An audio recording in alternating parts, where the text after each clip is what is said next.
دوست کی پڑھ کے دیکھو ہے اس کو بندوں سے پیار کتنا، مثال دے دے کے خیر و شر کی، مثال دے دے کے خیر و شر کی، وہ اپنی جانب بلا رہا ہے۔ رسول اللہ وعلی آلہ واصحابہ اجمعین، اما بعد، فاعوذ باللہ من الشیطان الرجیم، بسم اللہ الرحمن الرحیم۔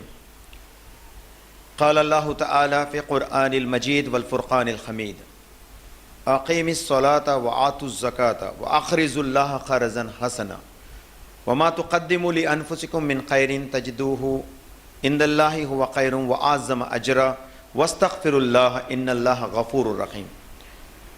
وقال عز وجل انا نحن نحيي الموتى ونكتب ما قدموا وآثارهم وكل شيء احصيناه في كتاب مبين۔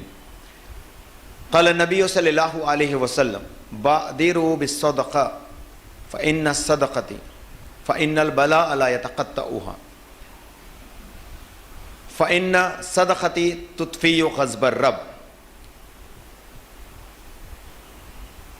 ان خیر الحدیث کلام اللہ واحسن الہدی ہدی محمد صلی اللہ علیہ وسلم وشر الامور محدثاتها وکل محدثۃ بدعہ وکل بدعۃ ضلالہ وکل ضلالۃ فی النار۔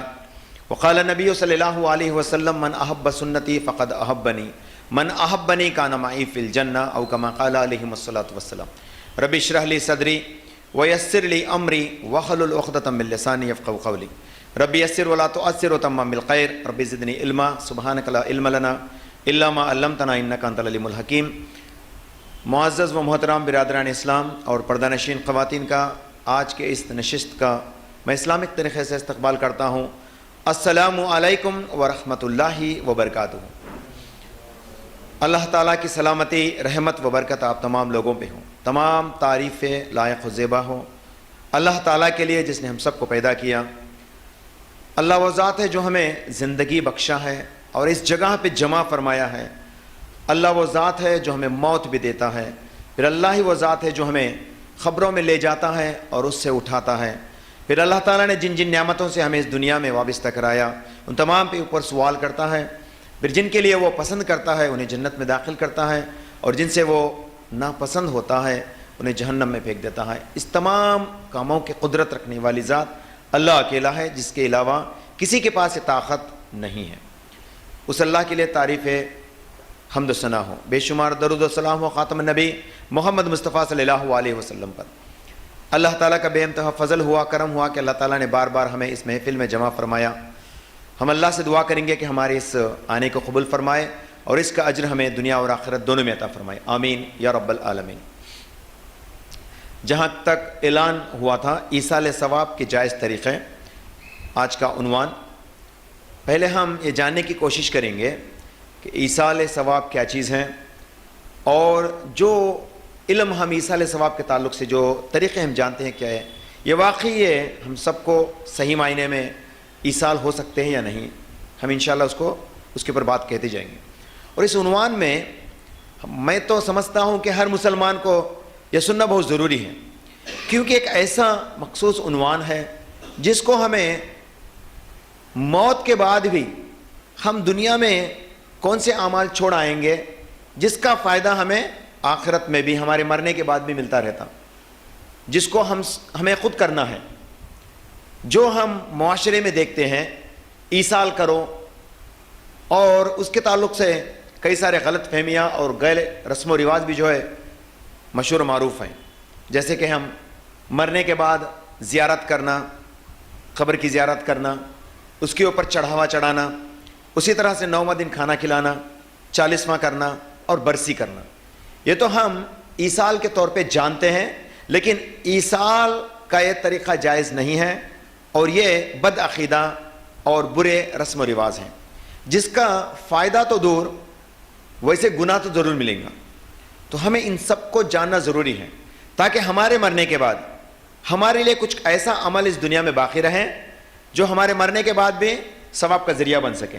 تو اسی لیے میں اپنے حساب سے سمجھتا ہوں کہ اس عنوان کو ہر انسان کو، ہر مسلمان کو سیکھنا چاہیے، اس کو سمجھنا چاہیے، اور ہر ایک کو دنیا ہی کے اندر اپنا ایصال کروا لینا چاہیے. تو ایصال کہتے ہیں کسی چیز کو آگے بھیجنا. اور ہمارے معاشرے میں ہم سمجھتے ہیں مرنے کے بعد کچھ ایسا عمل جو میت کو فائدہ پہنچا سکتا ہو, جو مردے کو فائدہ پہنچا سکتا ہو, اس کو ایصال کہتے ہیں, ایصال ثواب. تو اسی لیے ہم نے سوچا کہ چلو اس کے اوپر چھوٹی سی عنوان, اس کا ایک چیپٹر ہے اسلام کے اندر جس کے بارے میں صحیح جو ہمارے لیے واقعی فائدہ مند ہو اس کو ہم بتانے کی کوشش کریں گے. میں اللہ سے دعا کروں گا کہ اللہ تعالیٰ میرے زبان کی گراہوں کو کھول دے اور میرے لیے میرے اس امر میں آسانی عطا فرمائے. آمین یا رب العالمین. ایصال کا معنی آتا ہے کسی چیز کو آگے بڑھانا کا مطلب ہم اپنے آپ ہمارے اعمال کو آگے بھیجنا, جس کا ذکر قرآن میں آتا ہے. اور میں نے میری اس خطبے کو شروعات کی تھی ایک آیت سے جو سورہ مزمل سورہ نمبر 73 کی آیت نمبر 20 میں اللہ سبحانہ وتعالیٰ فرماتے ہیں اقیموا الصلاۃ وآتوا الزکاۃ واقرضوا اللہ قرضا حسنا وما تقدموا لانفسکم من خیر. اللہ تعالیٰ فرماتے ہیں تم نماز کو قائم کرو اور زکوٰۃ کو ادا کرو اور اللہ کے راہ میں قرض حسنا دو, یعنی اللہ کے راہ میں خرچ کرو, اللہ کو قرض دو. اور فرماتے ہیں وما تقدموا لانفسکم, اور اللہ کو قرض دینے کے ذریعے میں جو کچھ بھی تم اپنے لیے آگے بھیجو گے, اپنے نفس کے لیے آگے بھیجو گے, وہ بہتر سے بہتر اجر اس کا تم دیکھو گے, تم آخرت میں بہتر سے بہتر اجر پاؤ گے. مطلب اللہ تعالیٰ یہاں پہ بتاتے ہیں کہ دنیا ہی کے اندر ہم سب کو ایصال کر لینا چاہیے. وما تقدموا لانفسکم, تم جو کچھ بھی آگے کرو گے تمہارے نفس کے لیے وہ تم پالو گے. اور کیا فرماتے ہیں وَأَعْظَمَ أَجْرًا, اور اس کا اجر آپ کو بہتر سے بہتر دیا جائے گا. تعجب ہوگا کہ ایسے آیتوں کو سن کر. یہاں پہ ایک بات کا یہ بھی ذکر ہے کہ اللہ کی راہ میں قرض دینا. کیا مطلب ہے اس کا؟ قرض حسنا, اللہ کی راہ میں ہم ایسی چیز کو خرچ کریں جو لوگوں کو دنیا میں فائدہ پہنچائے. ہم اللہ کی راہ میں کچھ ایسا خرچ کریں جس سے فائدہ دنیا کے لوگ اٹھائیں اور ہمارے مرنے کے بعد بھی وہ صدقہ جاریہ بن جائے. تو ایسے چیز کا بدلہ اللہ سبحانہ وتعالیٰ حسن طریقے میں دیں گا اور اس کا اجر بڑی عظمت والی اجر ہمیں ملے گی. یہ یہاں پہ فرماتے ہیں. اور اللہ تعالیٰ فرماتے ہیں سورہ یاسین سورہ نمبر 36 کی آیت نمبر 12 میں, جس کو میں تلاوت کیا تھا, انا نحن نحیی الموتى, اللہ تعالیٰ فرماتے ہیں بے شک ہم ہیں نحن نحیی الموتى, جو تمہیں موت دیں گے. وَنَكْتُبُ مَا قَدَّمُوا وَآثَارَهُمْ, اور ہمیں آپ کو قبر سے یعنی آپ کے حیات سے آپ کو حیات بخشیں گے. موت کی حالت سے آپ کو نحیی الموتى, آپ کے موت والے حالت سے آپ کو زندہ کریں گے. اور فرماتے ہیں وَقَدَّمُوا, تم جو کچھ بھی آگے کرو گے اس کو باقاعدہ لکھ کر رکھیں گے. جو بھی تم آگے بھیجو گے اس کو ہم باقاعدہ لکھ کر رکھتے ہیں تاکہ اس کا حساب ہو. اور اللہ تعالیٰ لکھنے میں ذرہ برابر بھی, اللہ کے بندے جو ہمارے کندھوں کے اوپر کرامن کاتبین بیٹھے ہیں, یہ ذرہ برابر بھی غفلت نہیں برتتے. آپ اگرچہ نیک سوچتے ہیں تو سوچنے کے بدلے میں جو ہے آپ کو نیکی دی جاتی ہے. نیک سوچنا بھی اسلام میں بہت اچھا عمل ہے. نیک سوچنا کرنا بہت دور کی بات, نیک سوچنا بھی اچھا عمل ہے. دیکھو ہم سوچیں گے تو عمل مل رہا ہے, اس نیک عمل کو ہم کریں گے تو کتنا اجر ملنے والا ہے. دیکھیے تو یہاں پہ یہ فرمایا جاتا ہے کہ ہم آپ کے اس عمل کو لکھ بھیجیں گے, کا مطلب دنیا ہی کے اندر جو تم آگے بھیجو گے. اور اللہ تعالیٰ فرماتے ہیں سورہ فجر سورہ نمبر 89 کی آیت نمبر 24 میں یقولو یا لیتنی قدمت لحیاتی, آخرت کے دن ایک نفس اپنے آپ سے پوچھے گی, ایک نفس اپنے آپ سے پوچھے گی ہائے ہائے کاش کہ آج کے دن کے لیے میں کچھ آگے بھیج کے رہتا. دنیا میں رہتے ہوئے آج کے اس دن کے لیے کاش کہ میں کچھ آگے بھیج کر رہتا. مطلب یہ کہ اگرچہ میں اس دنیا میں زندگی ہوتے ہوئے ایصال کر کے رہتا. ایصال کا مطلب آتا ہے پارسل کرنا, اگرچہ ہم انگلش میں جانیں گے تو کسی توشے کو آگے بھیجنا, کسی پارسل کو بھیجنا, اس کو ایصال کہتے ہیں. تو ہم یہاں پہ رہتے ہوئے ایصال کر لینا چاہیے. اور اس کے کئی سارے جائز طریقے ہیں جو قرآن کے اندر بتا دیے گئے, لیکن میں جانتا ہوں کہ اس کو تو لوگ زیادہ غور نہیں کرتے, لیکن جو جائز نہیں ہیں اس کے اوپر بڑے شوق سے جو ہے عمل کرنے کی کوشش کرتے ہیں اور دنیا والے کو بتانے کی کوشش کرتے ہیں، اور اس کا کچھ بھی بدلہ نہیں ہوتا. ان کے ہاتھ سے پیسہ چھوٹ جاتا ہے، پیسہ نکل جاتا ہے، لیکن اس کا فائدہ کسی کو نہیں ہوتا، اور الٹا اس عمل کو کرنے کا جو کہ اسلام کا حصہ نہیں ہے اس کا گناہ ملتا. اسی لیے ہمیں ایصال کے جائز طریقے کو سننا، سمجھنا اور عمل کرنا ضروری ہے. اس لیے ہم نے آج اس عنوان کو چنا. تو قرآن میں اللہ تعالیٰ خود فرماتے ہیں کہ جو کچھ بھی تم آگے بھیجو گے، آگے بھیجنے کون بھیجتا آگے؟ ہم اپنے لیے آگے بھیجتے. یاد رکھیے گا، یہ ہم دنیا میں اپنے لیے آگے بھیجتے ہیں. اور اس کے اوپر اللہ کے نبی محمد مصطفیٰ صلی اللہ علیہ وسلم کے کئی سارے احادیث ہیں، میں جس کا حوالہ دیتے ہوئے چلوں گا. جیسے کہ آپ پڑھیں گے صحیح بخاری کی جلد نمبر 3 حدیث نمبر 2748 میں اللہ کے نبی صلی اللہ علیہ وسلم فرماتے ہیں، وہ صدقہ تمہارے لیے بہتر ہے، خیر والا ہے، جو تم زندگی میں آگے بھیجتے ہو. اور شرط لگاتے ہیں تم حیات میں، ایسی حیات جو آپ کو صحت والی ہوں گی، طاقت والی ہوں گی. حیات تو ویسے بھی بیمار کو بھی حیات رہتی، زندگی رہتی اس کی، لیکن اللہ کے نبی صلی اللہ علیہ وسلم شرط بتاتے ہیں ایسی حیات جس میں تم طاقت والے ہو کے رہتے، ایسی زندگی جو تمہاری طاقت والی رہتی، ایسی حالت میں جو تم صدقہ کرو گے وہ افضل صدقہ ہے. اور یہی نہیں، اس حدیث میں اور بتایا جاتا ہے ایسی حالت میں جو تم صدقہ کرو گے جبکہ تمہیں غربت کا ڈر ہوگا، تم اپنی مال کو جمانے کی کوشش کرتے رہتے. شرط دیکھیے کتنے بتاتے ہیں، تم اپنی مال کو جمانے کی کوشش کرتے رہتے. بخیلگی تمہاری زندگی کا حصہ بن کے رہتا. بخیلگی مطلب ہم گریڈینس میں رہتے ہیں، ارے پیسے خرچہ کر دیے تو ہو جاتے، ایسی تڑپ رہتی، اور ڈرتے رہتے کہ غربت آ جاتا، اگرچہ خرچ کریں گے تو غربت آ جاتا. ایسے وقت تم اگرچہ اللہ کے راہ میں قرض حسنہ دو گے، خرچ کرو گے، تو یاد رکھیے یہ تمہارا افضل صدقہ ہے، بولتے ہیں اللہ کے نبی محمد صلی اللہ علیہ وسلم.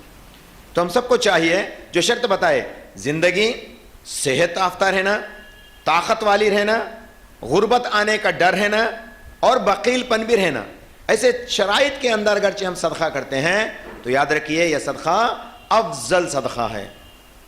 اور اللہ کے نبی صلی اللہ علیہ وسلم فرماتے ہیں صحیح بخاری جلد نمبر 6 کی حدیث نمبر 6423 میں اللہ تعالیٰ کے نبی صلی اللہ علیہ وسلم صحابہ سے مخاطب ہیں، فرمانے لگے اے میرے اصحاب، تم میں سے کون ہے جو اپنے بچوں کی مال پہ تڑپ رکھتا ہے، تمہارے بچوں کی مال پہ خواہش رکھتا ہے، تم میں سے کون ہے؟ بولے یا رسول اللہ ایسا کون ہوگا جو ہمارے بچوں کے مال کی طرف خواہش مند ہوں گے؟ تو اللہ کے نبی صلی اللہ علیہ وسلم فرماتے ہیں جو لوگ اپنے لیے آگے بھیجو گے وہ تمہارا مال ہے، لیکن جو تم چھوڑ آؤ گے وہ تمہارے وارثوں کا ہے، تمہارے بچوں کا ہے.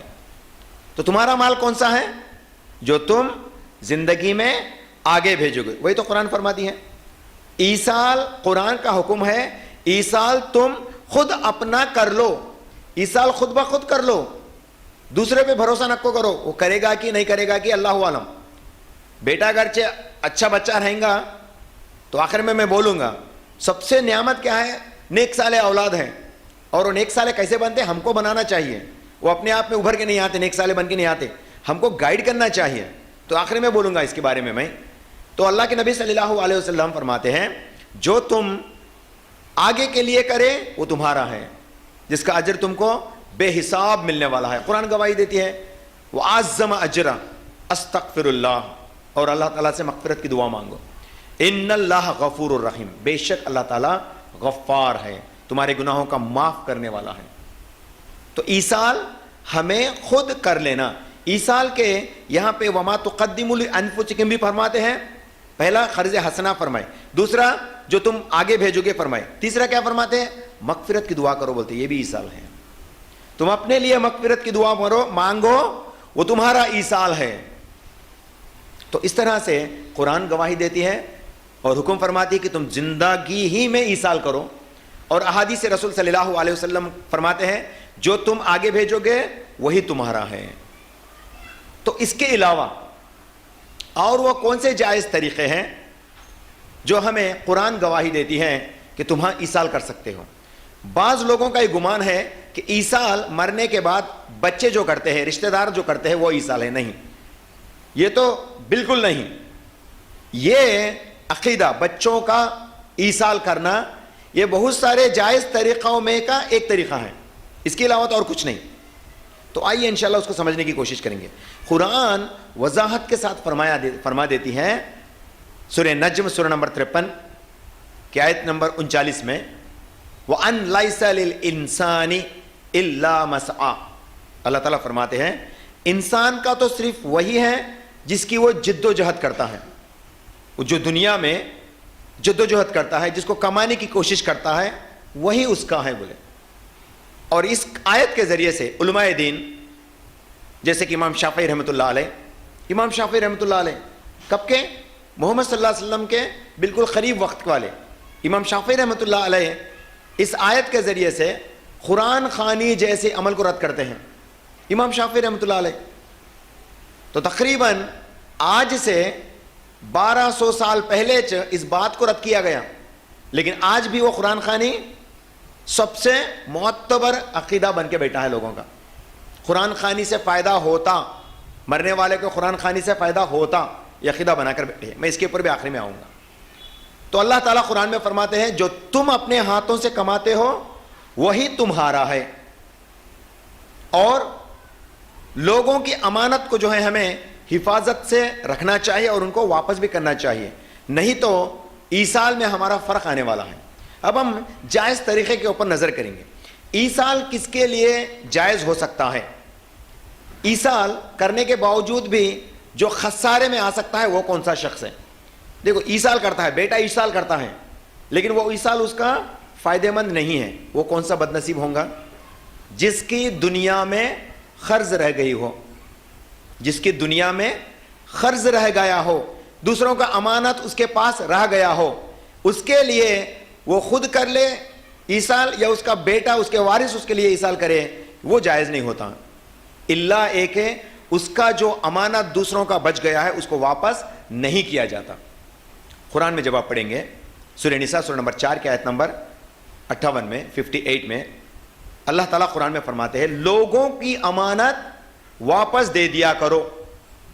لوگوں کی امانت واپس کیا کرو، اگرچہ واپس نہیں کریں گے تو آپ پکڑے جاؤ گے.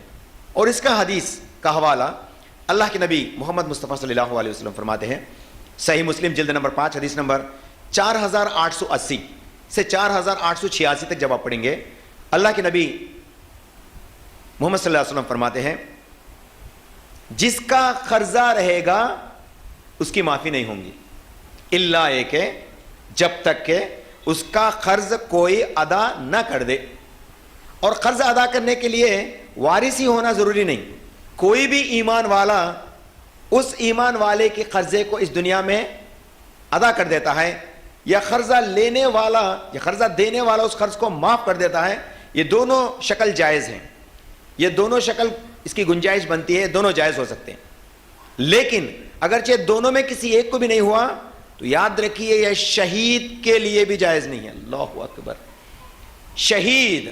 شہید کا مقام و مرتبہ اللہ تعالیٰ کے نبی صلی اللہ علیہ وسلم فرماتے ہیں، اور شہید کا مقام اللہ تعالیٰ خود قرآن میں فرماتا ہے سورہ بقرہ سورہ نمبر 2 کی آیت نمبر 155 میں.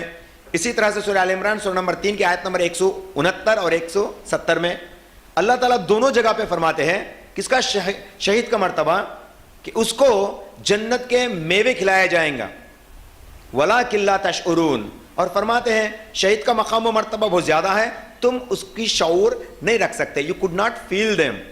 تم اس کو فیل نہیں ہو سکتے، اتنا بڑا مقام ہے شہید کا بولے. لیکن اتنا بڑا مقام ہونے کے باوجود بھی اگرچہ اس شہید کا کچھ قرضہ رہ جاتا ہے تو یاد رکھیے اس کی بھی مغفرت نہیں ہوتی. تو آپ اندازہ لگاؤ قرض کتنی بڑی چیز ہے جو شہید کو بھی جو ہے جنت نہیں دے سکتی، شہید کو بھی جنت نہیں دے سکتی اگرچہ وہ قرضدار ہے. یہاں پہ وہ کسی کا قرض کو چھوڑ دیا ہو، نیت نہیں کرا ہو کہ وہ ادا کریں، ایسی حالت میں شہید کو بھی اللہ تعالیٰ معاف نہیں کریں گے. کیا کتنا بڑا مقام و مرتبہ شہید کا. پھر اللہ کے نبی صلی اللہ علیہ وسلم فرماتے اس کو معافی نہیں ہوگی. تو یہ حدیث میں فرماتے ہیں 4881 سے 4185 تک اللہ کے نبی صلی اللہ علیہ وسلم کے پاس ایک شہید کا جنازہ لایا گیا. نبی کریم صلی اللہ علیہ وسلم سے کہا گیا کہ یا رسول اللہ یہ شہید کا جنازہ ہے. اللہ اکبر. اور وہ شہید کون ہے؟ مشہور و معروف ہستی ابو جابر رضی اللہ تعالیٰ عنہ. ابو جابر عبداللہ ابو جابر. ہمیں جابر بن عبداللہ کا نام تو احادیث میں سن کے رہتے. حضرت جابر رضی اللہ تعالیٰ عنہ کے والد حضرت عبداللہ رضی اللہ تعالیٰ عنہ کے تعلق سے حدیث آتی ہیں. ان کا بھی ایک واقعہ تھا. اللہ کے نبی صلی اللہ علیہ وسلم کے پاس عبداللہ کا جنازہ رضی اللہ تعالیٰ عنہ کا جنازہ لایا گیا. اللہ کے نبی صلی اللہ علیہ وسلم فرماتے ہیں جابر کیا اس کا کوئی خرچہ ہے؟ اس کی ذمہ داری تو کیا لے گا؟ تو جابر رضی اللہ تعالیٰ عنہ فرمانے لگے یا رسول اللہ میرے 6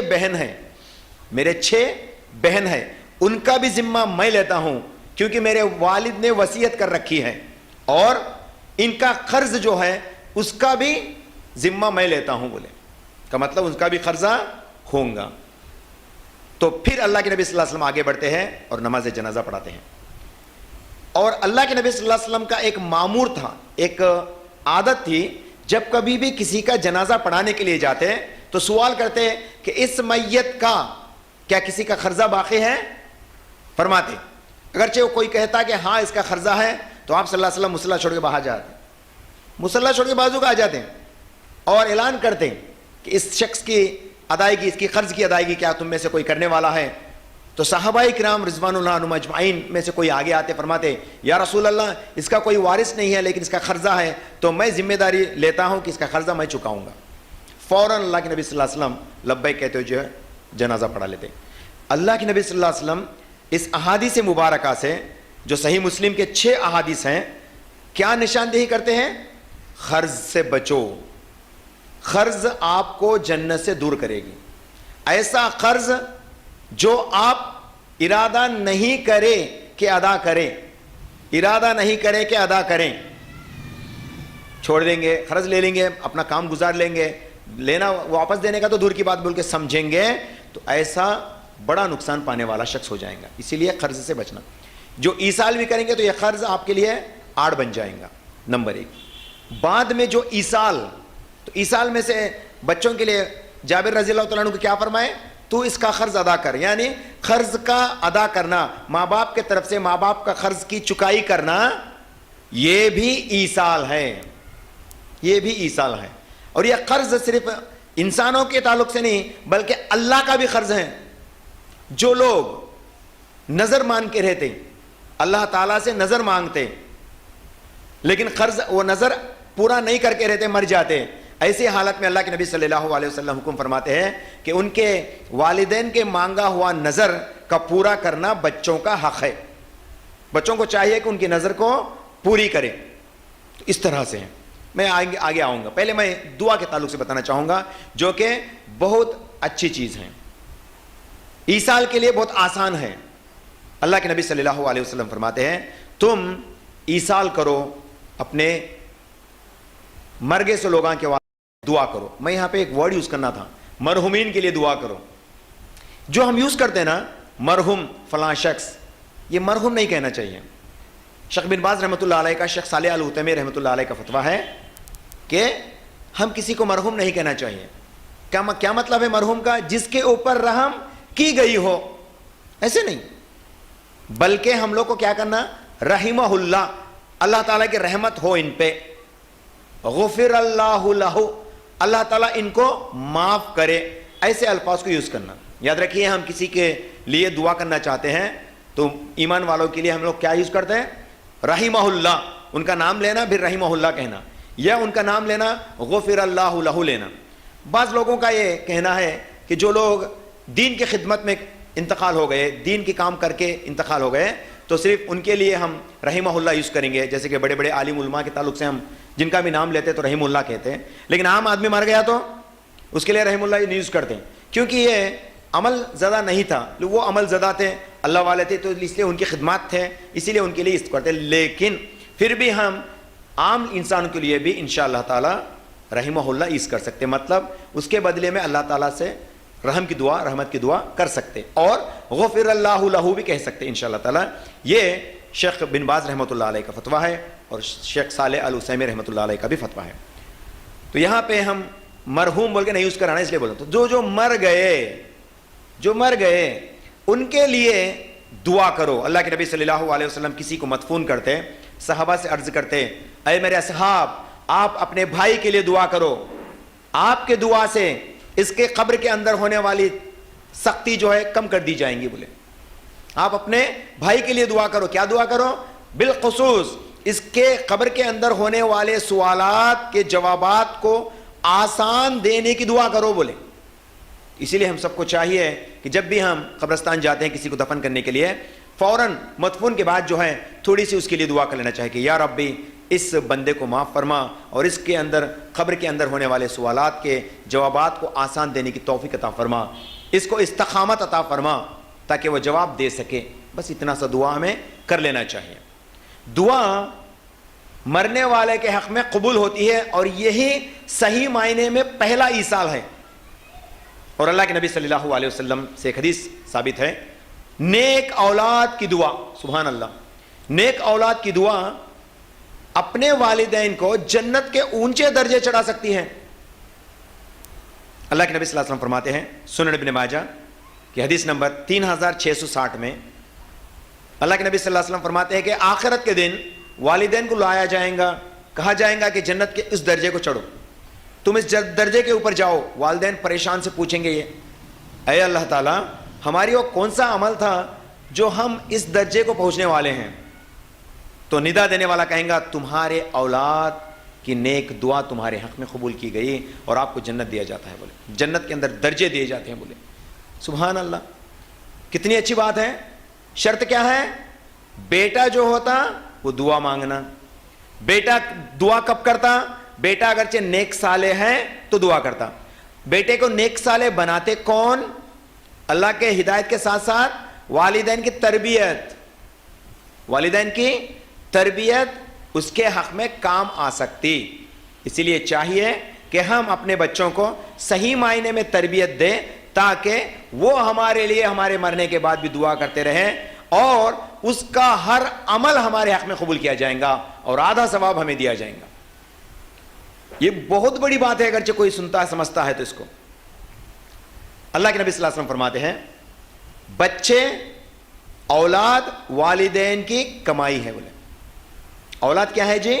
والدین کی کمائی ہے. مطلب ان کی کمائی دنیا میں رہ گئی اور یہ انتقال کر گئے, ان کی کمائی جو بھی نیک عمل کرو گی تو اس کا بدلہ مرنے والے اماں باوا کو ملتا. تو کتنی بڑی بات ہے یہ سمجھنے کے لیے. تو اپنے بچوں کو نیک صالح بناؤ. نیک صالح بنانے کے لیے کیا ہونا؟ ہم نیک صالح بننا. پہلے ہم نیک صالح بننا تو ہمیں دیکھ کر ہمارا بچہ بھی نیک عادات میں نیک اعمال میں آتا ہے. ہم اگرچہ بد چلن نکلے تو ہمارا بچہ ہمیں دیکھ کے ہرگز نیکی کی طرف نہیں آتا. تو پہلا ہم سے شروع ہونا کا مطلب روٹیشن میں کہاں گئے پھر ہم ہمارے پاس آ گئے. تو ہمیں خود بدلنا چاہیے اس چیز میں, پھر انشاءاللہ بچے آٹومیٹک اسی راستے میں چلیں گے. یاد رکھیے اس چیز کو, کیونکہ وہی تمہاری کمائی ہے. اور دعا کے تعلق سے اللہ تعالیٰ قرآن کے اندر فرماتے ہیں, قرآن کے اندر, قرآن کب نازل ہوئی؟ نبوت میں, دور نبوت میں محمد صلی اللہ علیہ وسلم کے اوپر نازل ہوئی. ایک آیت آتی ہے سورہ الحشر, سورہ نمبر 59 کی آیت نمبر 10 میں اللہ تعالیٰ فرماتے ہیں یقولون ربنا اغفر لنا ولاخوان الذین سبقونا بالایمان ولا تجعل فی قلوبنا غلا للذین آمنوا ربنا انک رؤوف رحیم. دعا کرو بول کے اللہ تعالیٰ حکم فرماتے ہیں. کس کو؟ صحابہ کے دور میں. صحابہ کے دور میں نبی صلی اللہ علیہ وسلم کو اور نبی کے صحابہ کو اللہ تعالیٰ حکم فرماتے ہیں کہ تم یوں دعا کرو. کیا بول کے؟ اے اللہ ہمیں معاف فرما اور ان کو بھی معاف فرما جو ہم سے پہلے تیرے دین میں آنے کی سبقت حاصل کریں, اور ان کے لیے جو بھی کینہ ہمارے دلوں میں ہے, جو بھی بغض ہمارے دلوں میں ہے, اس کو پاک فرما اور ہم سب کو معاف فرما, ہم پہ رحم فرما بول کے دعا ہے قرآن کے اندر. اس دعا کے اندر علماء دین فرماتے ہیں, بالخصوص ابن کثیر رحمۃ اللہ علیہ فرماتے ہیں یہ دعا, اور امام احمد بن حنبل, امام شافعی رحمۃ اللہ علیہ بھی اس کے اوپر کنٹیسٹ دیتے ہیں, فرماتے ہیں یہ دعا جو قرآن میں کہا گیا, حالانکہ قرآن کے نازل ہوتے وقت صحابہ موجود تھے, تو صحابہ میں یہاں پہ انصار صحابی تھے, انصار اصحاب تھے. انصار اصحاب کو یہ حکم فرمایا جاتا ہے کہ تمہارے لیے دعا کرو اور تم سے پہلے انتقال ہو جانے والے اصحاب کرام کے لیے بھی. مطلب انصار صحابہ میں سے مقام و مرتبے میں کون صحابہ بڑے ہیں؟ مہاجرین. مہاجرین بڑے صحابہ ہیں, بڑے اصحاب ہیں, ان کے مقام و مرتبے میں بہت بڑے مرتبے والے ہیں. تو ان کو فرمایا جاتا ہے کہ تم مہاجرین کے لیے دعا کرو. مطلب ہم ایسے لوگ جو ہم سے پہلے سبقت حاصل کرے دین کے اندر, نیک اعمال کرے, ان کے لیے دعا کرنا قرآن سے ثابت ہے. ہو گئی بات. علماء دین فرماتے ہیں, بالخصوص ابن کثیر رحمۃ اللہ علیہ فرماتے ہیں, اس آیت میں وہ تمام لوگ آ گئے جو انصار اصحاب کرام سے لے کر قیامت تک آنے والے ایمان والے سب داخل ہو گئے اس میں, بولتے ہیں. تو ان کو کہا جاتا ہے کہ تم بھی تمہارے سے پہلے جو لوگ ایمان لائے اور نیک اعمال کرے ان کے لیے دعا کرو, تمہاری دعا ان کے حق میں قبول کی جائیں گی. قرآن گواہی دیتی ہے. اس لیے میرے بھائیوں, آپ سب کو چاہیے کہ قرآن کی ان باتوں کو غور سے سنیں اور اس کے اوپر عمل کریں, تاکہ ہم ان تمام امت مسلمہ کے لیے دعا کریں جو ہم سے پہلے انتقال کر گئے. دعا میں ہم کیا کرتے ہیں؟ اللہم اغفر لی ولوالدی وللمؤمنین یوم یقوم الحساب. قرآن سکھاتی ہے.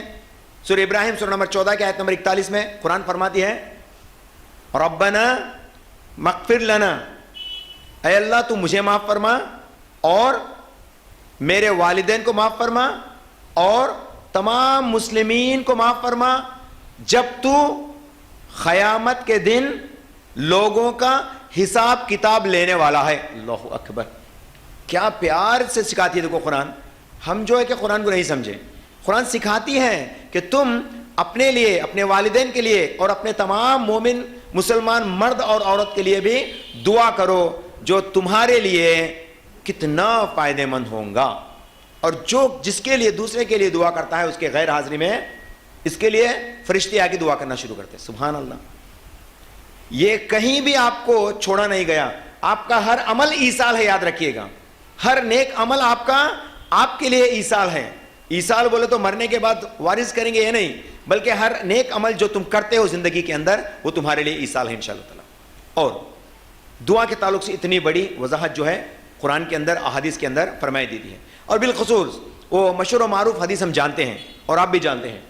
اللہ کے نبی صلی اللہ علیہ وسلم فرماتے ہیں, جب ایک انسان مر جاتا ہے اس کے تمام اعمال ختم ہو جاتے ہیں, لیکن 3 اعمال باقی رہتے ہیں. ایک آن گوئنگ چیریٹی, جس کو ہم بولتے ہیں صدقہ جاریہ, اور اسی طرح سے بینیفیشیل نالج, جو فائدہ مند علم ہو, اور تیسرا رائچیس سن, نیک صالح اولاد. یہ 3 تمہارے لیے صدقہ جاریہ ہیں. پہلا والا کیا ہے؟ پہلا والا کیا فرمائے؟ جو تم اللہ کے راہ میں صدقہ کرتے, جو تم اللہ کے راہ میں صدقہ کرتے, صدقہ جاریہ, جس سے دوسرے فائدہ اٹھاتے, چاہے وہ انسان ہو, چاہے انسان میں مسلمان ہو, غیر مسلمان ہو, مرد ہو, عورت ہو, بوڑھے ہو, بچے ہو, سب جو انسان فائدہ اٹھاتے وہ تمہارا صدقہ جاریہ, تمہارے بعد اس کا ثواب تمہیں ملتے رہتا.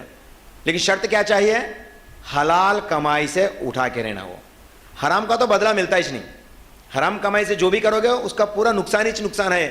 اور حرام کمائی کرتے کرتے آگے سمجھو جیسے صدقہ جاریہ ہے وہ گناہ جاریہ ہے. ایک باپ سود کا کاروبار کرتا ہے اور بیٹے کو وراثت میں دے کے گیا, یہ سود کا کاروبار تو کنٹینیو کر بول کے. وہ بیٹا اس کے پوترے کو دیا, پھر وہ اس کے اولاد کو دیا. تو کیا ہے جی؟ ہے افسوس کہ ایسے کئی سارے مسلمان آج بھی ہیں جو سود کی کاروبار پہ اپنی زندگی گزارتے ہیں. یہ نہیں جانتے کہ یہ ان کا گناہ جاریہ ہونے والا ہے, یہ نہیں جانتے. سود بہت بڑی ہمارے اوپر خیر ہے, یاد رکھیے گا. جو لوگ سود کا کاروبار کرتے ہیں وہ بہت بڑی قہر سے ہیں, عذاب سے مبتلا ہیں, یاد رکھیے. یہ سود کا کاروبار کرنا, اگرچہ وارث میں ان کا وارث وہ کام کرتے چلے گا. اب باپ کو کرا تو بیٹا اس کو برا سمجھتا, ہرگز نہیں سمجھتا. بیٹا اس کو اس کی وراثت سمجھ کے آگے لے کے چل جاتا. تب کیا ہوتا؟ گناہ جاریہ. سمجھ رہے نا آپ اس بات کو؟ یا کوئی ایک ایسا عمل کرا جو اسلام کا حصہ نہیں, اسلام میں حرام ہے, سمجھ بیٹھا کہ اچھا ہے, پرواہ نہیں, ہم لوگ کما سکتے, کھا سکتے ہیں. پھر اگرچہ اس کا اولاد اس کو کنٹینیو کرے تو یہ گناہ جاریہ ہے, اس کے لیے گناہ ہی گناہ ہے, ڈبل ٹرپل ملتے جاتا. لیکن آپ ایک ایسا نیک عمل کرو گے جو آپ کے بچوں کے لیے فائدہ ہو اور آپ کے لیے بھی فائدہ ہو، اس کو بولتے ہیں صدقہ جاریہ۔ اور اس کے اندر کیا کیا آتے ہیں؟ کسی نے مسجد کے ایک مصلی کو خریدا، مسجد بنائی، یا پھر اس کا ایک مصلی کا حصہ خریدا اللہ کے راہ میں، اس کا پیسہ ادا کر دیا، تو وہ مصلی اس کے حق میں صدقہ جاریہ بن جاتا ہے۔ تو یہ صدقہ جاریہ۔ یا کسی نے ایک باولی کھدوائی، ایک پمپ لگوایا جس سے انسان فائدہ مند ہو، یہ صدقہ جاریہ ہے۔ جتنا اس کے بعد یہ چلتے رہے گا یہ سلسلہ، وہ صدقہ جاریہ ہے۔ اور اسی طرح سے کسی بچے کی کفالت لے لیے، کسی بچے کی کفالت لے لیے، مطلب مدرسے کے اندر بچے پڑھ رہے ہیں اور اس بچے کی پوری علم کے لیے جو بھی خرچہ ہوتا، تقریباً 7 سال کا اسٹیمیشن لگاتے ہیں ایٹ این ایوریج، 7 سال کا، مہینے کو اتنا، سال میں اتنا خرچہ، 7 سال اگرچہ وہ لے لیا، پھر اگرچہ وہ بچہ پڑھ لکھ کے آگے چلے گیا تو وہ جتنا بھی اس دنیا میں دین کا کام کرے گا اس کا پورا فائدہ کا پورا آپ کو بھی ملے گا، لیکن اس کے فائدے میں سے کچھ بھی کمی نہیں کی جائے گی۔ حدیث ہے، کتنی پیارے انداز میں اللہ تعالیٰ کے نبی صلی اللہ علیہ وسلم فرماتے ہیں صدقہ جاریہ کس کو کہتے ہیں۔ یہ سب ہم سب کو کہنا چاہیے۔ اور صدقہ جاریہ میں ایک پیڑ لگانا بھی جائز ہے، ایک ایسا پودا جو لوگ اس سے فائدہ اٹھا سکیں۔ ایک پیڑ بڑا ہو گیا جو پھل دیتا ہے، جو پھول دیتا ہے، جس سے لوگ فائدہ اٹھاتے ہیں، اور چرند پرند اس کے اوپر گھونسلہ لگا کے بیٹھتے ہیں، اور چرند پرند اس پیڑ سے کھاتے ہیں، واللہ یہ سب کے سب صدقہ جاریہ ہے، یاد رکھیے۔ اور بالخصوص تو اللہ تعالیٰ کے نبی صلی اللہ علیہ وسلم یہ نصیحت کرتے ہیں کہ تم جانوروں کے ساتھ صلہ رحمی سے پیش آؤ۔ سبحان اللہ۔ اسلام کو اگرچہ صحیح معنی میں سمجھیں گے ہمیں کانفیڈنس آئیں گے اور دوسروں کو آسان سے سمجھائیں گے اس بات کو۔ اللہ کے نبی صلی اللہ علیہ وسلم فرماتے ہیں، صحیح بخاری جلد نمبر 7 کی حدیث نمبر 6012 میں اللہ کے نبی صلی اللہ علیہ وسلم فرماتے ہیں، کسی جنگل میں سے، کسی کی جنگل میں سے کوئی انسان یا کوئی چرندہ، کوئی پرند کھا لیتا ہے تو اس کا وہ جتنا بھی کھایا ہوا مال ہے وہ صدقہ جاریہ ہے۔ بولے پرندے آ کے پانی پی کے چلے جا رہے ہیں، پمپ لگائے، پرندے آ کے پانی پی کے چلے جا رہے ہیں۔ یہ آج نئی بات نہیں ہے، ہم لوگ دیکھتے ہیں نا، ابھی سوشل میڈیا اچھے اچھے فوٹوز کو جو ہے پوسٹ کرتے رہتے لوگ، چڑیا آ کے پانی پی جیسا ایک فوٹو پوسٹ کر دیں، کتا آ کے پانی پی جیسا فوٹو پوسٹ کر دیں، ہم لوگ کیا محسوس ہوتا ہے، ارے ارے دیکھو چڑیا کتنا پانی پیتے ہیں۔ یہ چڑیا آج سوشل میڈیا ہے نا بول کے فوٹو کاٹ رہا بول کے نہیں پی رہی، اس سے پہلے بھی یہ سلسلہ جاری تھا، لیکن پتہ ہمارے کو آج چلا، جبکہ ہمارے کو سوشل میڈیا میں فوٹو کاٹ کے ڈالنے سے ہمارے کو معلوم ہوا، اور ہمیں اس کے اوپر کتنا اچھی چیز ہے بول کے سمجھ میں آیا، لیکن یہی سلسلہ اس سے پہلے جب سے چرند پرند ہے تب سے جاری ہے۔ تو یہ سب کیا ہے میرے بھائی؟ جتنے بھی چرند پرند اس سے فائدہ اٹھاتے تھے سب صدقہ جاریہ ہے، یہ ایصال ہے، یاد رکھیے۔ صدقہ جاریہ کیا ہے؟ ایصال، یہ ایصال ثواب ہے، یہ صدقہ میں ہوتا۔ اور اللہ کے نبی صلی اللہ علیہ وسلم فرماتے ہیں، سعد بن عبادہ رضی اللہ تعالیٰ عنہ کے تعلق سے ایک حدیث ہے، سعد بن عبادہ کسی مسئلے سے جہاد پہ جا کے تھے، جب تک وہ واپس آئے ان کے اماں کا انتقال ہو گیا تھا، ان کی اماں کا انتقال ہو چکا تھا، تو آپ نے آ کے فرمانے لگے، یا رسول اللہ، میں باہر تھا اور میرے غیر موجودگی میں میری والدہ کا انتقال ہو گیا، اگرچہ میری والدہ رہتی تو میں اس کو یہ حکم فرماتا کہ اے میری امی کچھ صدقہ کر لیا کرو، وہ ضرور میری بات کو مانتی، صدقہ کرتی، لیکن آج وہ وقت نہ رہا، کیا میں میرے امی کے تعلق سے، میرے امی کے طرف سے کیا میں کچھ صدقہ کروں تو کیا اس کا ثواب اسے پہنچے گا؟ نبی صلی اللہ علیہ وسلم فرماتے ہیں ہاں، یہ اماں کے تعلق سے بات آتی ہے۔ یہ ابن عباس رضی اللہ تعالیٰ عنہ کی حدیث ہے، صحیح بخاری کی 2756 میں، اور ایک حدیث ہے جو صحیح مسلم کی آتی ہے، صحیح مسلم 4219 میں، ابو ہریرہ رضی اللہ تعالیٰ عنہ اس حدیث کے راوی ہیں، فرماتے ہیں ایک مرتبہ اللہ کے نبی صلی اللہ علیہ وسلم کے پاس ایک عورت آئی، فرمانے لگی، یا رسول اللہ، میرے والد کا انتقال ہو گیا میرے غیر موجودگی میں، تو کیا میں میرے والد کے طرف سے اگرچہ صدقہ کروں تو کیا وہ ان کو پہنچے گا؟ فرماتے ہیں رسول اکرم صلی اللہ علیہ وسلم، ہاں تم اس کی طرف سے صدقہ کیا کرو۔ تو دیکھیں صدقہ کرنا، مال کو اللہ کے راہ میں خرچ کرنا، کیا نیت کرتے ہوئے کہ اے اللہ اس کا ثواب میرے والدین کو پہنچا بول کے کرنا، انشاءاللہ تعالیٰ آپ کے لیے، آپ کے والدین کے لیے ایصال ہوتا ہے، یہ جائز طریقہ ہے۔ ایصال میں صدقہ کرنا ایک جائز طریقہ ہے جو نبی کریم صلی اللہ علیہ وسلم سے ثابت ہے۔ اور اللہ کے نبی صلی اللہ علیہ وسلم فرماتے ہیں، صحیح بخاری کی حدیث نمبر 3251 3252 میں، 3251-52 میں اللہ کے نبی صلی اللہ علیہ وسلم فرماتے ہیں ایک شخص آئے فرمانے لگے یا رسول اللہ, ایک حدیث سعد بن عبادہ کے تعلق سے آتی ہے, انہوں نے بھی یہ کہا کہ میری امی نے نظر مانگی. یہاں پہ دیکھیں نظر کے شرائط دیکھیں, میری امی نے نظر مانگی. نظر بولتے عربی میں نظر کو بولتے ہیں منت مانگنا, ہمارے فارسی لینگویج میں ہم کہیں گے تو منت مانگنا. منتیں تو بہت مشہور و معروف ہمارے یہاں پہ, فلاں ولی سے منت مانگی, فلاں پیر سے منت مانگی وغیرہ وغیرہ. یہ منت کی بات نہیں ہے, منت تو ہے لیکن اللہ سے نظر مانگنا ہے. قرآن میں 5 جگہ نظر کے تعلق سے آتی ہے, بالخصوص سورہ بقرہ سورہ نمبر 2 کی آیت نمبر 270 سے 271 272 تک نظر کے آیتوں میں یہاں پہ آپ کو ملے گا کہ اللہ سے جو نظر مانگتے ہیں تو اللہ تعالیٰ اس کے اوپر پکڑے گا. نظر مانگ کر اگرچہ ادا نہیں کریں گے, اس کو ہمیں نہیں کریں گے تو اس کی گناہ ہوتی, اس کا آپ کو کفارہ ادا کرنا پڑتا, ورنہ تو یہ نظر معاف نہیں ہوتی. اسی لیے اللہ کے نبی صلی اللہ علیہ وسلم ان احادیث میں, صحیح بخاری کی حدیث نمبر 3252 میں فرماتے ہیں تمہارے امی ابا طرف سے کچھ نظر ہے تو اس کو ادا کیا کرو. کسی نے نظر مانگی کہ وہ حج کرے گی, کسی عورت نے یا کسی مرد نے نظر مانگی کہ وہ حج کرے گی. ایک عورت آگے فرمانے لگی یا رسول اللہ میری امی نے نظر مانگی تھی کہ وہ حج کرے گی, لیکن وہ کرنے سے پہلے انتقال ہو گئی, کیا میں اس کے طرف سے حج کر سکتی ہوں؟ تو اللہ کے نبی صلی اللہ علیہ وسلم فرماتے ہیں ہاں, اس کا اگرچہ قرضہ رہتا تو کیا تو ادا نہیں کر سکتے؟ تو ادا کرتے نہیں کرتی؟ کرتی, کا مطلب یہ بھی اللہ کا قرضہ ہے, اس کو بھی تو ادا کر. بولے حج کرنا اس وقت مکہ مدینہ کا ہے نا سفر, لوگ وہاں سے حج ایسے ہی کر لیتے تھے, لیکن آج کے دور میں حج کرنا بولے تو انڈیا سے حج کرنا بولے تو آج کیا ہو, سبسڈی گبسڈی اٹھا کے پھینکنے کے بعد کیا بچا, 4.5 لاکھ روپے ہو رہے ہیں خرچہ. تو یہ 4.5 لاکھ روپے کسی نے حج کی منت کری, اس کے پاس پیسہ تھو تو کرتا نا جی, انہیں حج کا منت کری لیکن کر نہیں سکا, اس کا پیسہ رہ گیا, تو اس کے پیسے سے اس کا وارث جو ہے حج کر سکتا, یا کوئی مسلمان بھی حج کر سکتا, لیکن شرط ہونا کہ حج بدل کرنے کے لیے پہلا اس شخص کے اوپر حج فرض ہے تو اس کا فرض حج ادا کر کے رہنا, یا پھر عمرہ کر رہا ہے تو اس کا نفل عمرہ ہو کے رہنا. ایسے شخص کو آپ حج کے لیے بھیج سکتے ہیں آپ کے طرف سے, زندگی میں ہو یا بڑھاپے میں ہو.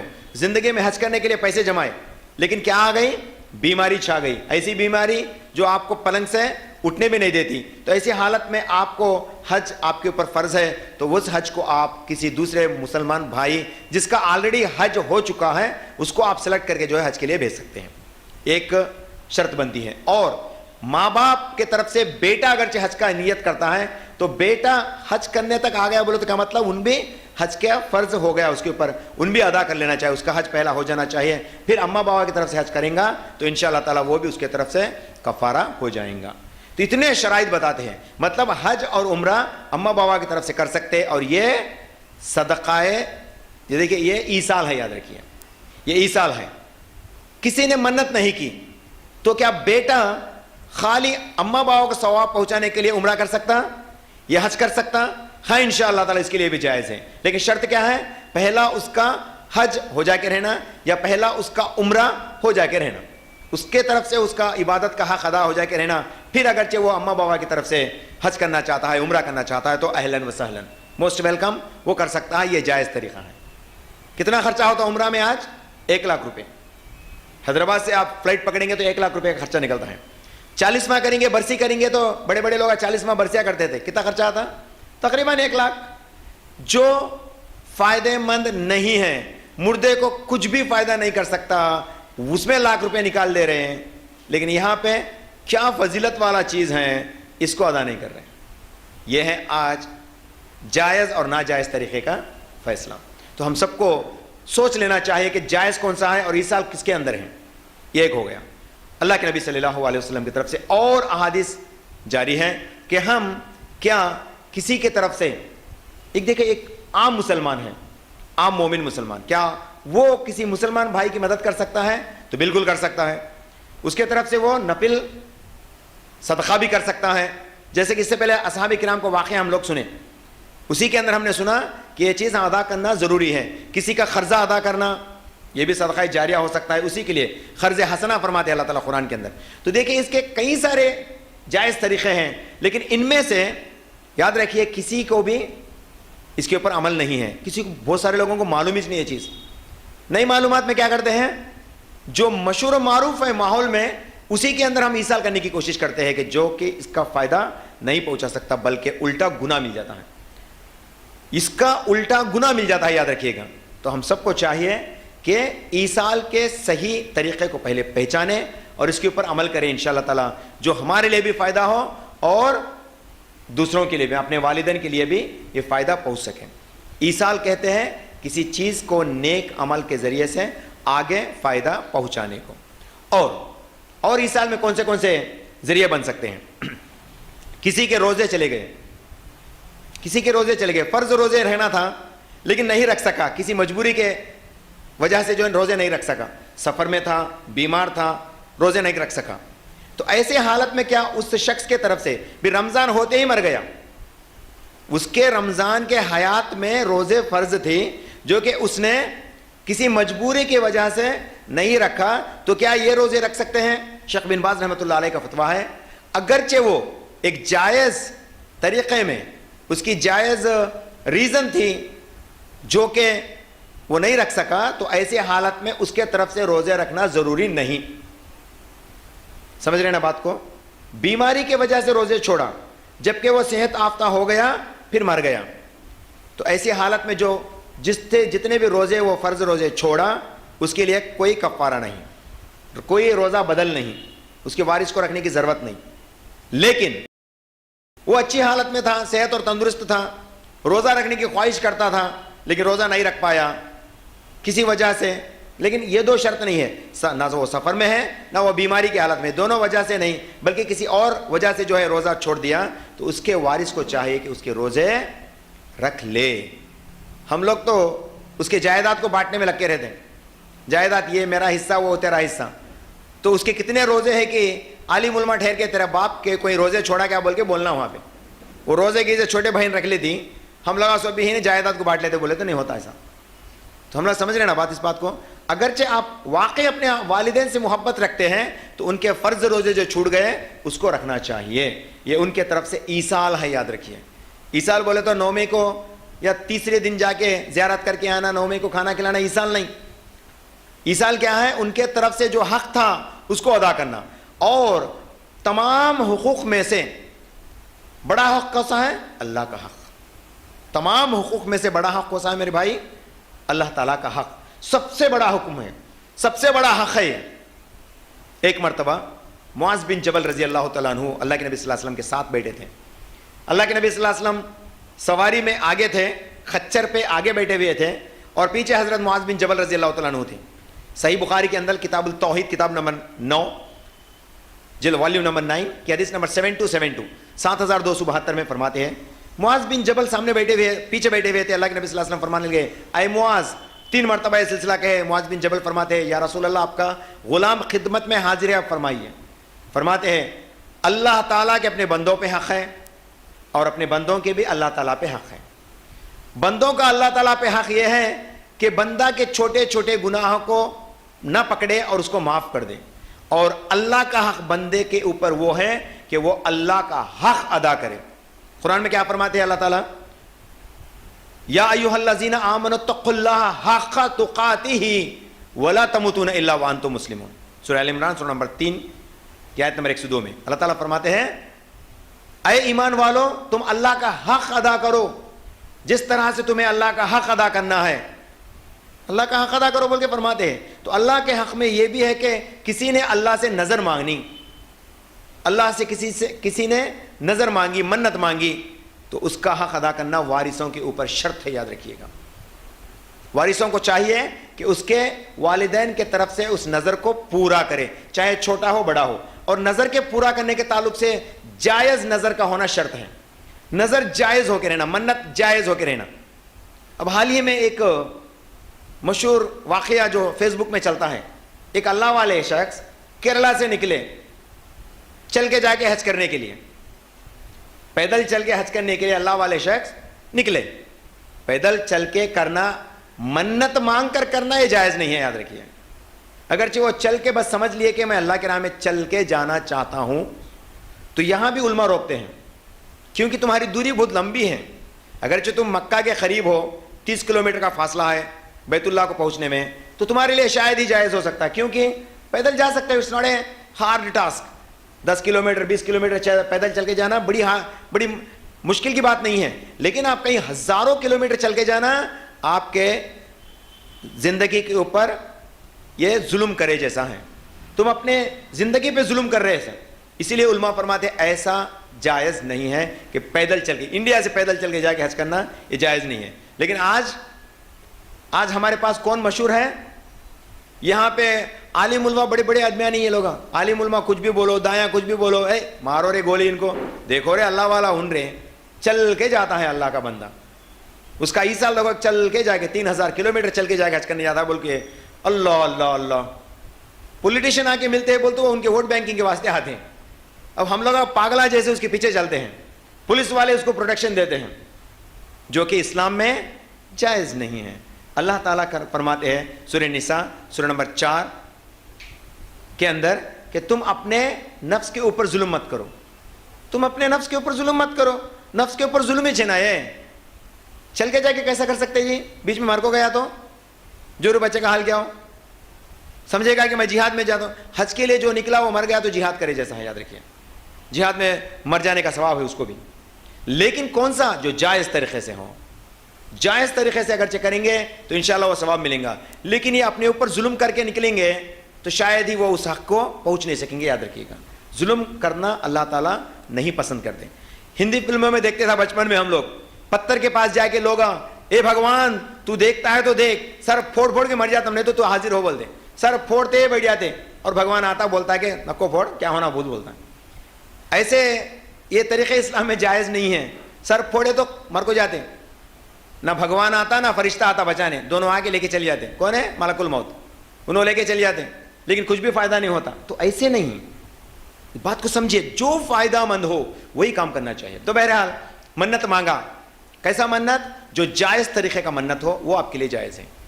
اللہ کے نبی صلی اللہ علیہ وسلم کے زمانے میں بھی جو ہے کسی نے منت مانگی کہ میں پیدل آ کے حج کروں گا, لیکن وہ چل نہیں سکتا تھا, تو اوپر جو ہاتھا پہ اس کے دونوں بچے جو ہیں ہاتھا پہ گھسیٹ کر مدینہ سے لے جانے لگے. اللہ کے نبی صلی اللہ علیہ وسلم دیکھے اس ماجرے کو, فرمانے لگے کئی کرے اس کو ایسا لے جاتے ہیں بول کے پوچھے کہ اس نے منت مانگ رکھی کہ پیدل آؤں گا, دھت توڑو منت کو, لے جاؤ اس کو سواری چڑھا کے. بولے نبی صلی اللہ علیہ وسلم روکے اس چیز کو.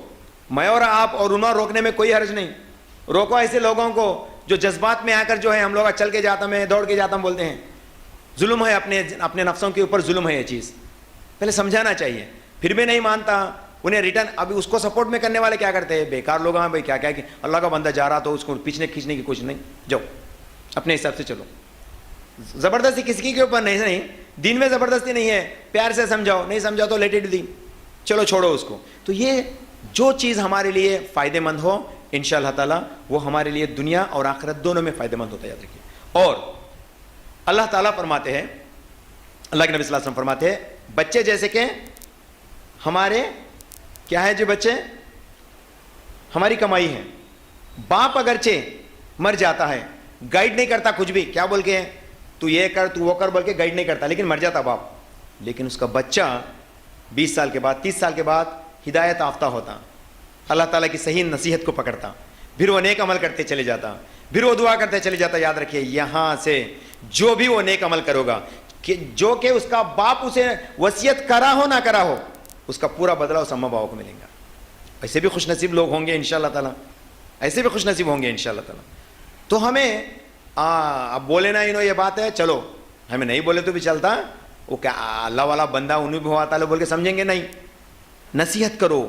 اللہ کے نبی صلی اللہ علیہ وسلم فرماتے ہیں تم زندگی میں تمہاری آخرت کی تیاری کرو, زندگی میں موت کی تیاری کرو. موت بول تو ڈر جاتے ہم لوگ, ابو موت تک کے بات کہیں کرو نہ کرو, تم موت کے بات کرو نہ کو جی بولتے, سمجھ میں ڈر جاتے ہم لوگ کو. لیکن جانا چاہے, کوئی بھی منع نہیں کر سکتا موت کو, لیکن موت کی زندگی کے موت بولے تو ڈرے, تو اس کی تیاری کیا کرتے ہیں؟ موت کی تیاری بول تو کفن بھی صبح لگا کے رکھ لینا, یہ نہیں. موت کی تیاری کا مطلب موت کے بعد کی زندگی کی تیاری کرنا سب سے ہوشیار آدمی کا عمل ہے. بولے سلسلہ احادیث صحیح جلد نمبر 3 حدیث نمبر 1734 میں اللہ کے نبی صلی اللہ علیہ وسلم فرماتے ہیں تم میں سے ہوشیار شخص وہ ہے جو اپنی موت کی تیاری کرے, کا مطلب اپنا ایصال کرے. اللہ اکبر, اپنا ایصال کرے, وہ ہوشیار آدمی ہے. بولے کریں گے نا انشاءاللہ تعالیٰ, اپنا ایصال کر لیں گے نا, یا بچوں کے اوپر چھوڑ کے جائیں گے, یہ وصیت کر کے جائیں گے. ابھی نہیں ہوا, تھوڑے اور بات آئیں سنو.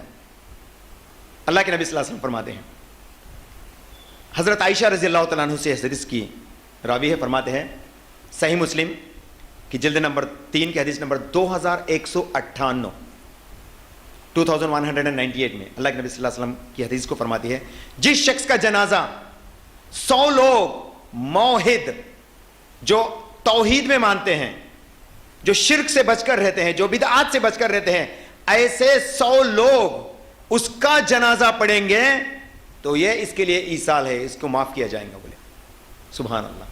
تو ہم لوگ پہلے لکھ کے رہنا 100 لوگ کون کیے, تو کیا کچھ بھی نہیں, گھٹ 100 جنے اہل حدیث والے کو پکڑو. اہل حدیث والے تو شرک سے بہت بچ کے رہتے ہیں ماشاء اللہ. وہ میری بات نہیں, کون جھنڈا کنڈا والا بھی بولتا وہ شرک میں کمپرومائز نہیں ہوتا رہے بول کے. حنفی مسلک والے بھی بولتے شرک میں کمپرومائز نہیں ہوتے اہل حدیث والے بول کے. تو 100 اہل حدیثوں کو پکڑو. اب اہل حدیثوں کو بولے تو پھر وہ بھی ایک مسئلہ ہوا تھا, شاید خالی ان کو چن کے لگتے تھے. نہیں, اللہ والے غیر اہل حدیث جماعت میں بھی رہتے ہیں, اہل حدیث جنت میں جاتے بول کے, وہ بھی ایک گمراہی ہے ہماری. اب ہم لوگ ہاتھا اوپر آگے بولتا ہمیں اوپر جا کے بیٹھتے بول کے, ہاتھا اوپر آتے اوپر نہیں جاتے, یہ بھی گمراہی ہے ہماری. یاد رکھیے, کوئی کہتا ہے ڈکار کے کہتا ہے وہ صحیح نہیں ہے, یہ صحیح نہیں ہے, ہم ہی صحیح نہیں ہے, شاید اس کے عقیدے کو ایک بار ان جھانک لینا پڑتا. یہاں بیٹھ کے انہیں عقیدہ دے رہا. اب میں دوسروں کی بات نہیں کر رہا ہوں, عالم علماء کی بات کر رہا ہوں. اللہ اکبر. کیا بولتے ہیں معلوم آج کل فتوے میں, انہوں صحیح نہیں. کون یہ ڈاکٹر ذاکر نائک بھی صحیح نہیں ہے بولے.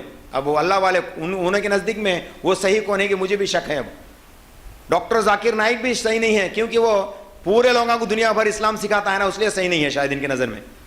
اور یاسر قادی بھی جو ہے صحیح نہیں ہے, فلانا عالم بھی صحیح نہیں ہے, فلانا علماء انہوں نے صحیح ہیں, انہوں اکیلے صحیح ہے پاپے. یہ کیسی ہوگی بات, کڑپا والے امام کی بات ہوگی نا جی. تو میرا بیت کر میں لے کے جاتا ہوں بولتا ہے نہیں انہیں, تو انہوں بھی وہی بول رہے ہیں نا, تم میرے پیچھے ہو میں لے کے جاتا ہوں بول کے. اب کیا فرق لگا گیا دونوں میں, کچھ بھی فرق نہیں. میں رانگ بول دی میں ایک بات یہاں پہ, 100 اہل حدیث والوں کو چنو بول کے, نہ 100 اہل حدیث والوں کو چنو بولتے, جماعت میں جا کے نامہ لکھ کے, ارے بھائی ضرور آؤ ضرور آؤ ضرور آؤ بول کے, نہیں تو وصیت کریں گے فلاں کو ضرور بولا جنازے میں آؤ بول کے. 100 جنے مل لے تو ہم آپ کو مغفرت کرتے کہتے اللہ بول کے. ہم لوگ یہ تیاری کرنے میں یہ سمجھو اصلی مار لیتے ہیں ہمیں. تو یہ یاد رکھیے گا, اللہ والے کا جذبہ الگ رہتا, شرک سے بچنا. جو شرک سے بچ رہتا ایسے اگرچہ 100 لوگ کسی کا جنازہ پڑھیں گے تو انشاءاللہ تعالیٰ ان کی دعا کے ذریعے سے اللہ سبحانہ و تعالیٰ اس نیک موحد بندے کو معاف کرنے والا ہے. اور حضرت ابو ہریرہ رضی اللہ تعالیٰ عنہ سے حدیث روایت ہے. اسی حدیث کے اندر ایک حدیث پہلے 2198 اور 2199 میں حضرت ابو ہریرہ رضی اللہ تعالیٰ عنہ فرماتے ہیں, جس کے پیچھے 40 لوگ توحید پرست جنازہ پڑھیں گے تو اس کی مغفرت کی جائیں گی. ایصال ہے, 40 توحید پرستوں کو چنو تاکہ وہ جنازے کے اندر ضرور شرکت ہو, تاکہ آپ کی مغفرت ہو, آپ کا ایصال بھی ہو انشاءاللہ تعالی. اور اللہ کے نبی صلی اللہ علیہ وسلم فرماتے ہیں, ہمارے ماحول میں بقرعید آتے ہی قربانی کے حصے شروع ہوتے ہیں نا. ہم لوگ کس کی قربانی دیتے, پہلا مر گئے سو لوگوں کی قربانی دیتے. مرحومین بولنا تھا نا, میں کئی کو سخت بات کرتے ہیں, مر گئے سو لوگا مر گئے سو لوگا. اب مرے تو مرے نہیں بولتے, زندے بولتے ہیں. مرنے سے ابھی عزت کیا ہے جی, مر کے چلے گئے ان کو. جو شخص مر جاتا ہے, اللہ کے نبی صلی اللہ علیہ وسلم فرماتے ہیں جو مر جاتا ہے اس کے اعمال ختم ہو جاتے ہیں. اللہ کے نبی صلی اللہ علیہ وسلم یوز کرتے ہیں نا بات کو, تو مر گیا. ایسے مر گئے سو لوگوں کے لیے ہم لوگ قربانی کے حصے جو ہے بیکار میں 5000 6000 کے حصے بیکار میں کر لے رہے ہیں. صحیح سمجھو, میں اس کے خلاف نہیں ہوں, بات کو سمجھو. اللہ کے نبی صلی اللہ علیہ وسلم فرماتے ہیں اس حدیث میں, صحیح بخاری حدیث نمبر 6697 میں, اللہ کے نبی صلی اللہ علیہ وسلم ایک عمل کرے تھے, اور اس عمل کو صحیح مسلم حدیث میں 1967 میں اللہ کے نبی صلی اللہ علیہ وسلم فرماتے ہیں, اے اللہ میری اس قربانی میں محمد کے طرف سے اور میرے آل اولاد کے طرف سے بولے قربانی دی ہے. تو قربانی اللہ کے نبی صلی اللہ علیہ وسلم خود فرمائے, میرے طرف سے, محمد کے طرف سے, اور وہ اعلیٰ آل محمد, اور میرے آل اولاد کے طرف سے یہ قربانی قبول کر بولے. آل اولاد کے طرف سے جب قربانی دے رہے تھے تو یہ مدینہ کا دور تھا. قربانی مدینہ کے دور میں نہ ہوئی سو واجب, سنت مؤکدہ جو ہوتی ہیں وہ مدینہ کے دور میں ہوئی تھی. اور میں واجب بولوں تو پھر اہل حدیث والے ناراض ہو جائیں گے, یہ کئی کو پھر مسلک کا معاملہ چھوڑو لیٹ اٹ بھی, اچھا چیز ہے. قربانی دیں گے تو تمہارے طرف سے ادا ہوتی. لیکن کون سی قربانی؟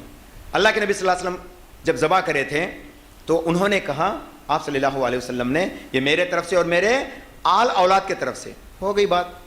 ان کے آل میں سے ان کے بیویاں ازواج مطہرات آ گئے. حضرت خدیجۃ الکبریٰ رضی اللہ تعالیٰ عنہ اس وقت انتقال ہو چکی تھیں. حضرت سودا، حضرت زینب بنت خزیمہ رضی اللہ تعالیٰ عنہا انتقال ہو گئی تھی. اللہ کے نبی صلی اللہ علیہ وسلم کے حیات مبارکہ میں ان کے 2 بیویاں انتقال ہو گئی تھیں. ان میں سے حضرت خدیجۃ الکبریٰ رضی اللہ تعالیٰ عنہا ایک، دوسرے حضرت زینب بنت خزیمہ رضی اللہ تعالیٰ عنہا. ان دونوں کے طرف سے بھی اللہ کے نبی صلی اللہ علیہ وسلم الگ سے قربانی نہیں دی ہے. کیا بولے؟ انا محمدن، میرے طرف سے ہیں اور میرے آل کے طرف سے یہی قربانی ہے بولے. اب مسئلے پہ آؤ. ہم لوگ کیا کرتے ہیں؟ مرگت سے لوگوں کا قربانی کا دیتے ہیں. نہیں، بیٹا اگرچہ قربانی دیتا ہے اس کے طرف سے تو اس کا قربانی کا بدلہ اس کے آل اولاد کے بھی ہے اور اس کے جو انتقال کر گئے ان کا بھی حصہ ہے. جیسے کہ اللہ کے نبی صلی اللہ علیہ وسلم کا یہ حدیث ہمارے لیے گواہ بنتی ہے. آپ صلی اللہ علیہ وسلم نے میرے طرف سے اور میرے خاندان کی طرف سے بول کے ذبح کرے تو بس ہو گیا مسئلہ. تو مرنے والے لوگوں کے لیے کوئی قربانی کا حصہ نہیں ہے. اور بعض ایسے بھی ہیں آج جو محمد صلی اللہ علیہ وسلم کا قربانی کا حصہ دیتے ہیں، وہ بھی ضروری نہیں. اچھا قربانی کے بات عیسال سبب میں کئی کو بول رہے بولتے 20 اس ناجی ہے سو ہے. اب میں قربانی کا حصہ میرے اماں بابا کی طرف سے دے رہا ہوں بول کے میں الگ سے قربانی دے رہا ہوں. سن لو کون سی نیت سے دیتا ہوں میں؟ ان کے طرف سے ایصال کرتا ہوں نا میں، اسی لیے مسئلے کو سمجھا رہا ہوں میں. یہ علماء کی بات ہے قول میں سے کہ وہ اگرچہ قربانی آپ دیتے ہیں تو آپ کے اس قربانی کے اندر آپ کے مرحومین بھی آ گئے. اللہ تعالیٰ ان کے طرف سے بھی اس کو ادا کر لے گا کیونکہ آپ اپنے والدین کی کمائی ہیں. آپ کا نیک عمل آپ کے والدین کا نیک عمل ہے. تو اس لیے قربانی الگ سے کرنے کی ضرورت نہیں. بس تم قربانی دو اس دنوں میں تو تمہارے طرف سے وہ ادا ہوں گا اور تمہارے اماں بابا یا جو بھی تمہارے انتقال کر گئے ہے ان کا بھی حصہ اس کے اندر آ گیا. اس میں دوسری شرط، اگرچہ کوئی وصیت کر جاتا ہے کہ اے میرا بیٹا میرا یہ قربانی کا حصہ ہے، شاید کہ میں اس وقت تک زندہ رہوں نہ رہوں تو میرا یہ حصے کا قربانی دے بول کے انتقال کر گئے، تو جو ہے ہم کو چاہیے کہ اس پیسے سے انہی کا حصہ ادا کرے. جیسے کہ اللہ کے نبی صلی اللہ علیہ وسلم نے وصیت کی. کس کو؟ حضرت علی رضی اللہ تعالیٰ عنہ کو وصیت کی کہ اے علی تم میرے طرف سے قربانی ادا کر بول کے وصیت کری. تو علی رضی اللہ تعالیٰ عنہ نے جو ہے محمد صلی اللہ علیہ وسلم کا طرف سے قربانی دیتے آئے. اس کو جو ہے یہ لوگ گواہ بناتے ہیں، اس کو دلیل بناتے ہیں اور کہتے ہیں کہ دیکھو محمد صلی اللہ علیہ وسلم کا حصہ دینا چاہیے. اگرچہ علی رضی اللہ تعالیٰ عنہ دیے اور یہ سب کے لیے سب کے طرف سے جائز ہے تو ابو بکر خالی چپ بیٹھ دیں، ابو بکر صدیق رضی اللہ تعالیٰ عنہ خاموش بیٹھ دیں، حضرت عمر فاروق رضی اللہ تعالیٰ عنہ خاموش بیٹھ دیں، حضرت عثمان جو کہ انہوں بھی جماعی تھے، حضرت عثمان رضی اللہ تعالیٰ عنہ وہ بھی جماعی تھے اللہ کے نبی صلی اللہ علیہ وسلم کے، کیا انہوں خاموش بیٹھ دیں؟ لیکن یہ وصیت کس کے لیے کہہ رہے؟ صرف علی رضی اللہ تعالیٰ عنہ کے لیے وصیت تھی ہے. تو ان کے لیے وصیت تھی، یہ دوسروں کے لیے نہیں. یہ ہم بیکار میں جو ہے پیسے ضائع کرتے. اس کے نسبت میں یہ قربانی کی نسبت میں آسان کیا ہے؟ کسی جگہ پہ پمپ لگاؤ جہاں پہ ضرورت ہو. اب لوگ آتے ہیں آج پمپ لگانے کے لیے، مسجد میں 4 کونے کو پمپ لگاتا ہوں بول کے آتے ہیں. کیا ضرورت ہے جی؟ چاروں کونے میں پمپ لگاتا ہوں. کئی کو بولے تو بیان میں فلاں شخص بولے پمپ لگانے سے ثواب ہے، اس کا پانی پہ تو ثواب ہے تو ضرور لگانا استی میں بولتے ہیں. اب ایسا پرمیشن دیا سمجھو گول پمپ آ رہے تھے 6-7 ہزار کی تو بات ہے، ہر ایک بھی پمپ لگاتے چلے جاتا. جہاں پہ ضرورت ہو، چاہے وہ غیر مسلمان کا علاقہ ہی کیوں نہ ہو، جہاں پہ پانی کے لیے لوگ ترستے ہو، ایسی جگہ پہ آپ اگرچہ کام کریں گے تو انشاءاللہ تعالیٰ آپ کی طرف سے یہ صدقہ جاریہ ہوتا ہے. کئی سارے سوال بنتے ہیں اس پہ، تو اس کو ہم صحیح معنی میں سمجھیں گے تو انشاءاللہ تعالیٰ یہ ہمارے طرف سے ایصال بنتا ہے. ایصال کا معنی پہلے سمجھو. جو فائدے مند ایصال ہو وہ خود آپ آج ہی سے عمل کرو. آج سے ہر لوگ اس کے اوپر ٹھان لو کہ انشاءاللہ آج سے ہم اپنی ایصال شروع کریں گے. کوئی دوسرا آ کے نہیں کرتا، اپنے لیے شروع کریں گے. مان لو کوئی والدین اپنے اماں بابا بچوں کے اوپر چھوڑ کے چلے گئے. بچہ کرتے ہیں، آج کے بچے کیسے ہیں؟ اماں بابا کی بات زندے میں نہیں مانے، مرنے کے بعد کئی کو مانتے جی لوگ. زندہ پن میں ایک ایکڑ جنگل ہے نا، 10,000 کا تھا, اب وہی 1 ایکڑ جنگل کتنا بن گیا, 1 کروڑ روپے کا بن گیا, تو 20 سال کرتا انہیں. کیا سوچتے ہیں آپ لوگ 20 سال ہوتا؟ ہرگز نہیں ہوتا. انہیں ماں باپ کوئی دوسرا ذریعہ دیں گے لے بولتا, ایسا نہیں. آپ دوسروں کے اوپر بھروسہ نہ کرو, 20 سال خود کر لو, اپنا 20 سال خود کر لو. اللہ تعالیٰ قرآن کے اندر فرماتے ہیں اِنَّا نَحْنُ نُحْيِي الْمَوْتَى وَنَكْتُبُ مَا قَدَّمُوا وَآثَارَهُمْ, جو تم آگے بھیجو گے وہ تمہارا ہے, وَآثَارَهُمْ, جو تم پیچھے چھوڑ کے آئے وہ اگرچہ صدقہ جاریہ کا حصہ ہے تو اس کا بھی ثواب آپ کو ملے گا. یقول انسان یا لیتنی قدمت لحیاتی, ایسا نہ ہونا ہم لوگا جو وہاں جا کے یہ یاد کر بیٹھے کہ کاش کہ آج کے دن میں کچھ آگے بھیج کے رہتا, ایسا کہنا نہ پڑے. بس اتنا سا خیال کرتے ہوئے آپ ایصال کے جائز طریقے کو سمجھیں, اور آپ بھی ایصال انشاءاللہ تعالی شروع کریں. میں بھی ایصال کر رہا ہوں, جی ایس والے ایصال کر رہے ہیں, دعوت کا کام کر رہے ہیں نا بھائی, یہ ایصال ہے. یہ دعوت کا کام کرنا ایصال ثواب ہے, اور اس دعوت کے کام میں جو بھی خرچہ نکلتا اس کو بھی شیئر کر لینا, یہ ایصال ہے. ایصال کے کئی سارے طریقے یاد رکھیے گا, اس سب سے انشاءاللہ تعالی آپ فائدہ اٹھانا چاہتے ہیں تو جو ہے ضرور اس کا حصہ بنو. کم سے کم ان کو مالی تو دو, اس کے علاوہ بھی آپ سپورٹ دو. جو دعوت کا کام کرتا ہے اس کے پیچھے کھڑے رہو, تاکہ اس کو ہمت سے آگے بڑھانے کے لیے, اس کو ہمت سے یہ کام انجام دینے کے لیے اس کا سپورٹ بنو انشاءاللہ تعالی. یہ بھی ایصال ہے آپ کا, یاد رکھیے گا, کیونکہ اس سے بھی وہ لوگ فائدہ اٹھاتے ہیں.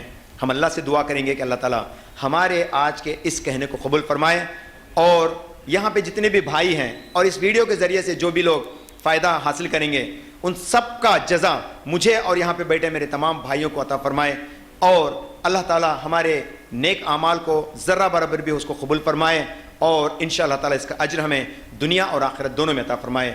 اقول قولی ھذا استغفر اللہ لی ولکم ولسائر المسلمین, آمین ثم آمین, وآخر دعوانا ان الحمد للہ رب العالمین, والسلام علیکم ورحمۃ اللہ وبرکاتہ. ہر ایک شے میں جھلک وہ اپنی ربوبیت کی دکھا رہا ہے.